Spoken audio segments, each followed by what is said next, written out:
कर सकती हैं। पुरुषोत्तम मास कथा, दूसरा अध्याय। जय श्री कृष्ण। पुरुषोत्तम मास के दूसरे अध्याय की इस पावन कथा में आप सभी का स्वागत है। अगर आप अपने जीवन के सारे कष्टों से मुक्ति और सुख शांति चाहते हैं तो इस कथा को पूरी श्रद्धा के साथ अंत तक जरूर सुने। भक्तों, यहाँ से हमारी मुख्य कथा शुरू हो रही है, इसे पूरी एकाग्रता से श्रवण करें। हम कथा शुरू करते हैं। नैमिषारण्य तीर्थ में सूत पुराणी जी के मुख से पहले अध्याय की महिमा सुनकर सभी ऋषि मुनि अत्यंत प्रसन्न हुए और उनकी प्रशंसा करने लगे। इसके बाद महाज्ञानी और अत्यंत विनम्र सूत पुराणी जी के अमृत वचनों का लाभ लेने के लिए उत्सुक मुनियों में से शौनक मुनि ने दोनों हाथ जोड़कर प्रणाम करते हुए बड़े ही जिज्ञासु स्वर में कहा, हे साधुवर्य, हे संत श्रेष्ठ सूत पुराणी जी, आपका जीवन धन्य है। इस संसार रूपी भयानक जंगल में भटके हुए जीवों का सांसारिक जहर पल भर में उतर जाए, ऐसी परम दिव्य औषधि आपकी वाणी में है। बाल तपस्वी महाज्ञानी शुकाचार्य जी महाराज के श्रीमुख में तो साक्षात सरस्वती का वास है। उनके मुख से निकला एक एक शब्द मनुष्य के जीवन को बदलने के लिए काफी है।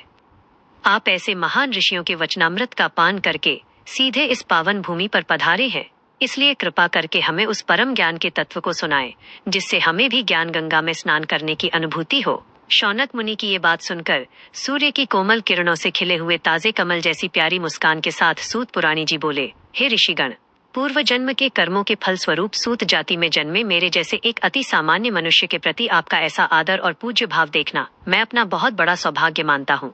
मैं तो अति मंदबुद्धि हूँ, लेकिन परम कृपालु परमात्मा की कृपा और आप जैसे महान संतों के सत्संग के कारण ही मुझे इस कथा कीर्तन से इतना गहरा प्रेम हुआ है। आपकी इस सुंदर जिज्ञासा को शांत करने के लिए मैं आपको एक परम कल्याणकारी कथा सुनाता हूँ। ध्यान से सुनिए। सूत पुराणी जी आगे कहते हैं, पूर्व काल में अपने पुण्य बल के प्रभाव से ब्रह्मा जी के मानस पुत्र देवर्षि नारद जी घूमते घूमते बद्रिकाश्रम पहुंचे। वहां उन्होंने साक्षात नारायण भगवान को अंतःकरण से नमस्कार किया और हाथ जोड़कर कहने लगे, हे करुणा निधान, हे कृपा सागर, आप साक्षात सत्य स्वरूप हैं, पूरे ब्रह्मांड के सृजनहार हैं। फिर भी जीवों के कल्याण के लिए आप स्वयं यहाँ तप और जप कर रहे हैं और सबको यह सीख दे रहे हैं कि संयम से कष्ट सहकर भगवान के नाम का स्मरण करने में ही जीवन की सार्थकता है। हे परमात्मा, इस समय पृथ्वी पर भयानक कलियुग चल रहा है। नीति, पुण्य, सत्य, दया और करुणा जैसी अच्छी चीजें धीरे धीरे खत्म होती जा रही हैं। लोग संयम का पालन करना भूल गए हैं। हे देवाधिदेव, मैं अभी मृत्यु लोक से ही आ रहा हूँ। वहाँ चारों तरफ फैले अविद्या, मोह, ममता, लोभ, अहंकार और ईर्ष्या के अंधकार को देखकर मेरा मन अत्यंत दुखी है। ऐसा लगता है मानो पृथ्वी का विनाश अब बहुत करीब है। हे कृपा सागर, इन पापी मनुष्यों को पवित्र मार्ग पर ले जाने वाला अब कोई रास्ता नजर नहीं आ रहा है।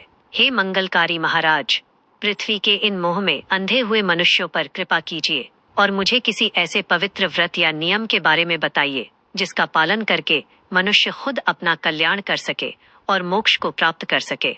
देवर्षि नारद जी की इस व्याकुलता और दुख को सुनकर साक्षात नारायण प्रभु मंद मंद मुस्कुराए और बोले, हे देवर्षि, आज आपने लोक कल्याण के लिए बहुत ही उत्तम प्रश्न किया है। आप जैसे पवित्र और पावन संत ही इस संसार के जीवों के दुखों और कष्टों का नाश करते हैं। हे वत्स, अब एकाग्र चित्त होकर सुनो। गोपी वल्लभ यदुनंदन भगवान श्री कृष्ण ही स्वयं पूर्ण पुरुषोत्तम प्रभु है। उनकी पावन लीलाओं का जो भी मनुष्य सच्चे मन से श्रवण करता है, उसके सांसारिक दुख पल भर में दूर हो जाते हैं। हे नारद, आज मैं तुम्हें पुरुषोत्तम भगवान के सबसे प्रिय और अत्यंत पावन पुरुषोत्तम मास की पवित्र कथा सुनाता हूँ। इस कथा को सुनने से जीवन के सारे शारीरिक, मानसिक और व्यावहारिक कष्ट मिट जाते हैं। मनुष्य के जीवन से दुख और दरिद्रता का नाश होता है।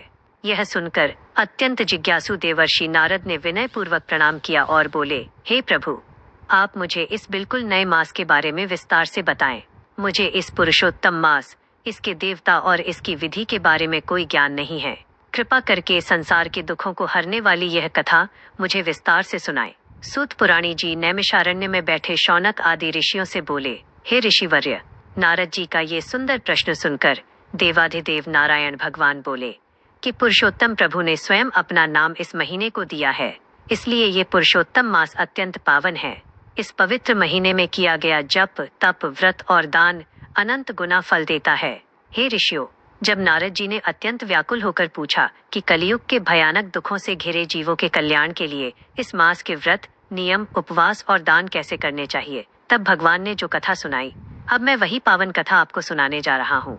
इस प्रकार सूत पुराणी जी ने ऋषियों के सामने पुरुषोत्तम मास के दूसरे अध्याय की महिमा का वर्णन किया। बोलिए पुरुषोत्तम भगवान की जय। श्री कृष्ण कन्हैया लाल की जय।